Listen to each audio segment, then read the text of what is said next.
আসসালামু আলাইকুম প্রিয় ভাই ও বোনেরা, আশা করি সবাই ভালো আছেন। আলহামদুলিল্লাহ, আমরা আবার একটি পবিত্র রমজান পেয়েছি। এই মাসটা শুধু একটা মাস না, এটা আমাদের জীবনের সবচেয়ে মূল্যবান সময়গুলোর একটি। রমজান রহমতের মাস, মাগফিরতের মাস, জাহান্নাম থেকে মুক্তির মাস। এই মাসে ছোট আমলও অনেক বড় হয়ে যায়। একটা ছোট দোয়া, একটা ছোট দান, একটা ভালো কাজ আল্লাহর কাছে অনেক মূল্যবান হয়ে যায়। আজকের ভিডিওতে আমরা জানব মুসলমানের রমজানের 10টি সেরা আমল, যেগুলো করলে ইনশাল্লাহ আমাদের রমজানটা সত্যি সুন্দর হবে। ভিডিওটা শেষ পর্যন্ত শুনবেন, কারণ শেষে একটা গুরুত্বপূর্ণ আমল বলবো, যেটা আমরা অনেকেই ভুলে যাই। আমরা অনেক সময় মনে করি রমজান মানে শুধু না খেয়ে থাকা, কিন্তু রমজান তার চেয়েও অনেক বড় কিছু। রমজান হল নিজের সাথে যুদ্ধ করার মাস, খারাপ অভ্যাস ছেড়ে দেওয়ার মাস, আল্লাহর কাছে ফিরে যাওয়ার মাস। রাসূলুল্লাহ সাল্লাল্লাহু আলাইহি ওয়াসাল্লাম বলেছেন, যে ব্যক্তি ঈমান আর সাওয়াবের আশায় রোজা রাখে, তার আগের গুনাহ মাফ করে দেওয়া হয়।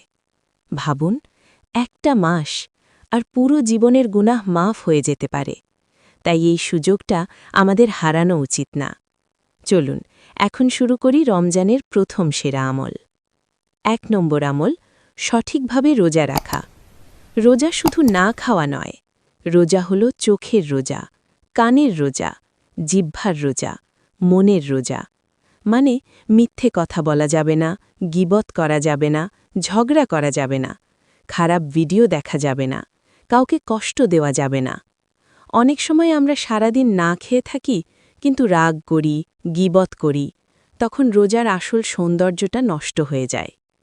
আজ একটা ছোট নিয়ত করি, এই রমজানে আমার রোজা শুধু খাবার থেকে না, পাপ থেকেও হবে। 2 নম্বর আমল, 5 ওয়াক্ত নামাজ আর তারাবিহ। রমজান নামাজ ঠিক করার সেরা সময়। যারা নিয়মিত নামাজ পড়েন না, এই রমজান থেকেই শুরু করুন। 1 দিন পড়ুন, 2 দিন পড়ুন, তারপর দেখবেন নামাজ নিজে থেকেই ভালো লাগবে। নামাজ মানুষকে শান্ত করে, নামাজ দুশ্চিন্তা কমায়, নামাজ আল্লাহর সাথে সম্পর্ক গড়ে। তারাবিহ নামাজও খুব সুন্দর একটা ইবাদত। কুরআন শোনার সুযোগ, আল্লাহর কাছে থাকার সুযোগ। এই রমজানে একটা প্রতিজ্ঞা করি, আমি আমার নামাজ ঠিক করব। আল্লাহ আমাদের সবাইকে তাওফিক দিন, আমিন। চলুন এখন জানি রমজানের তৃতীয় আর চতুর্থ সেরা আমল। 3 নম্বর আমল, কুরআন তেলাওয়াত। রমজান হল কুরআনের মাস। এই মাসেই কুরআন নাজিল হয়েছে। অনেকেই ভাবেন পুরো কুরআন পড়তে পারব না, তাই শুরুই করি না। এটা ভুল। প্রতিদিন 1 পৃষ্ঠা পড়ুন, না পারলে অর্ধেক পৃষ্ঠা পড়ুন, না পারলে শুধু শুনুন। ধীরে ধীরে কুরআনের সাথে সম্পর্ক তৈরি হবে। কুরআন শুধু পড়ার বই না, এটা হৃদয়ের ওষুধ। মন খারাপ হলে কুরআন পড়ুন, দুশ্চিন্তা হলে কুরআন পড়ুন, শান্তি চাইলে কুরআন পড়ুন। দেখবেন ভেতরের অস্থিরতা কমে যাচ্ছে। এই রমজানে একটা ছোট্ট লক্ষ্য রাখুন, প্রতিদিন অন্তত কয়েক মিনিট কুরআনের সাথে সময় কাটাব। 4 নম্বর আমল, দান ও সাদকা। রমজানে দান করলে সওয়াব অনেক বেশি হয়। রাসূলুল্লাহ সাল্লাল্লাহু আলাইহি ওয়াসাল্লাম রমজানে সবচেয়ে বেশি দান করতেন।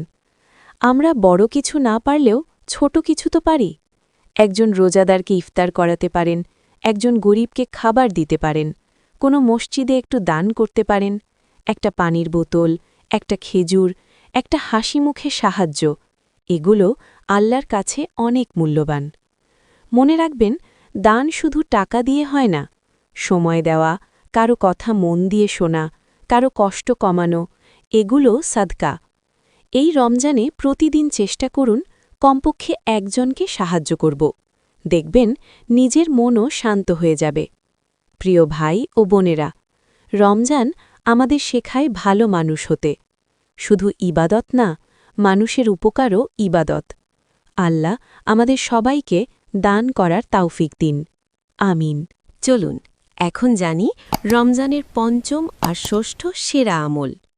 5 নম্বর আমল, ইস্তেগফার। আমরা মানুষ, ভুল করি, পাপ করি, কখনো ইচ্ছায়, কখনো না বুঝে কিন্তু আল্লাহর একটি সুন্দর গুণ আছে, তিনি ক্ষমা করতে ভালোবাসেন। রমজান হল ক্ষমা পাওয়ার সেরা সময়। দিনে কয়েকবার থেমে বলুন, আস্তাগফিরুল্লাহ। মন খারাপ হলে বলুন, ভুল করলে বলুন, রাতে ঘুমানোর আগে বলুন, চোখের পানি নিয়ে বলুন, হে আল্লাহ, আমাকে মাফ করুন। আপনি দেখবেন হৃদয় হালকা হয়ে যাচ্ছে। এই রমজানে চেষ্টা করি প্রতিদিন অন্তত ১০০ বার ইস্তেগফার করব। ৬ নম্বর আমল, বেশি বেশি দোয়া। দোয়া হলে মুমিনের শক্তি। রমজানে দোয়া খুব বেশি কবুল হয়, বিশেষ করে ইফতারের আগে। ইফতারের সময় শুধু খাবার নিয়ে ব্যস্ত না হয়ে একটু সময় নিয়ে হাত তুলুন। নিজের জন্যে দোয়া করুন, মা বাবার জন্যে দোয়া করুন, পরিবারের জন্যে দোয়া করুন, দেশের জন্যে দোয়া করুন, সমস্ত মুসলিম উম্মার জন্যে দোয়া করুন। অনেক সময় আমরা মানুষকে বলি আমার জন্যে দোয়া করবেন, কিন্তু নিজেরাই দোয়া করতে ভুলে যাই। এই রমজানে একটা দোয়ার লিস্ট বানান, যা যা চাইবেন লিখে রাখুন, প্রতিদিন সেই দোয়া পড়ুন। দেখবেন আল্লাহ এমনভাবে কবুল করবেন যা আপনি কল্পনাও করেননি। প্রিয় ভাই ও বোনেরা, ইস্তেগফার আর দোয়া, এই দুইটা আমল মানুষের জীবন বদলে দেয়। গুনাহ মাফ হয়, মন শান্ত হয়, সমস্যা সহজ হয়। আল্লাহ আমাদের সবাইকে সঠিকভাবে তওবা আর দোয়া করার তৌফিক দিন। আমিন। চলুন এখন জানি রমজানের সপ্তম আর অষ্টম সেরা আমল। ৭ নম্বর আমল, লাইলাতুল কদরের ইবাদত। রমজানের শেষ ১০ রাত খুব মূল্যবান। এই রাতগুলোর একটিতে আছে লাইলাতুল কদর, একটি রাত যা হাজার মাসের চেয়েও উত্তম। ভাবুন, এক রাত ইবাদত আর ৮৩ বছরের ইবাদতের সমান সওয়াব। তাই এই শেষ ১০ রাত অবহেলা করবেন না। কমপক্ষে একটু সময় নিয়ে নামাজ পড়ুন, কোরআন পড়ুন, ইস্তেগফার করুন, দোয়া করুন।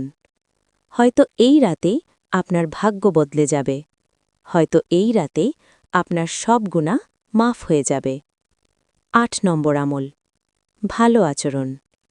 রমজান শুধু ইবাদতের মাস না, চরিত্র গড়ার মাস। রাগ কমান, কাউকে কষ্ট দেবেন না, ক্ষমা করতে শিখুন।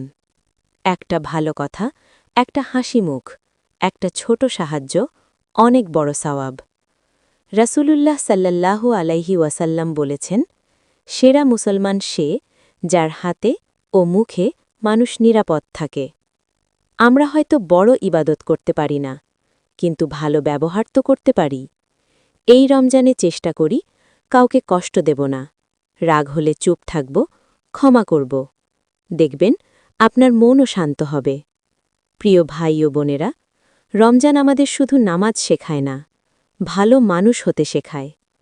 আল্লাহ আমাদের সবাইকে ভালো আচরণ করার তৌফিক দিন। আমিন। চলুন এখন জানি রমজানের নবম আর দশম সেরা আমল। ৯ নম্বর আমল, সেহরি ও ইফতারের সুন্নাহ। সেহরি খাওয়া সুন্নাহ, খেজুর দিয়ে ইফতার করা সুন্নাহ, ইফতারের সময় দোয়া করা সুন্নাহ। অনেক সময় আমরা তাড়াহুড়ো করে ইফতার করি, কিন্তু একটু ধীরে সুন্নাহ অনুযায়ী ইফতার করলে সওয়াব অনেক বেড়ে যায়। আর একটা সুন্দর আমল হল অন্যকে ইফতার করানো। একজন রোজাদারকে ১ গ্লাস পানি দিলেও তার সমান সওয়াব পাওয়া যায়। ভাবুন কত সহজে সওয়াব পাওয়া যায়। ১০ নম্বর আমল, নফল ইবাদত ও আত্মশুদ্ধি। রমজান আমাদের বদলানোর সুযোগ। এই মাসে চেষ্টা করি তাহাজ্জুদ পড়তে, জিকির করতে, দুরুদ শরীফ পড়তে। রাতে একটু আগে উঠুন, ২ রাকাত নামাজ পড়ুন, আল্লাহর সাথে কথা বলুন। আপনি দেখবেন হৃদয় শান্ত হয়ে যাচ্ছে। রমজান শেষে আমরা যেন নতুন মানুষ হয়ে বেরোই। এইটাই আসল সফলতা। একটি ছোট্ট বাস্তব গল্প। একজন মানুষ কখনো নামাজ পড়তেন না। রমজানে তিনি ঠিক করলেন শুধু ১ ওয়াক্ত নামাজ পড়বেন, তারপর ২ ওয়াক্ত, তারপর ৫ ওয়াক্ত। রমজান শেষে তিনি নামাজ ছাড়েননি। আজ তিনি একজন ভালো মানুষ। একটা ছোট শুরু একটা বড় পরিবর্তন আনতে পারে। প্রিয় ভাই ও বোনেরা, রমজান বারবার আসে না, এই সুযোগ হারাবেন না। আজ থেকেই শুরু করুন ছোট ছোট আমল। ১ দিন, ২ দিন, পুরো মাস, দেখবেন আপনার হৃদয় বদলে গেছে। ভিডিওটি ভালো লাগলে লাইক দিন, সাবস্ক্রাইব করুন, আপনার প্রিয়জনদের সাথে শেয়ার করুন। আল্লাহ আমাদের সবাইকে রমজানের বরকত পাওয়ার তৌফিক দিন। আমিন।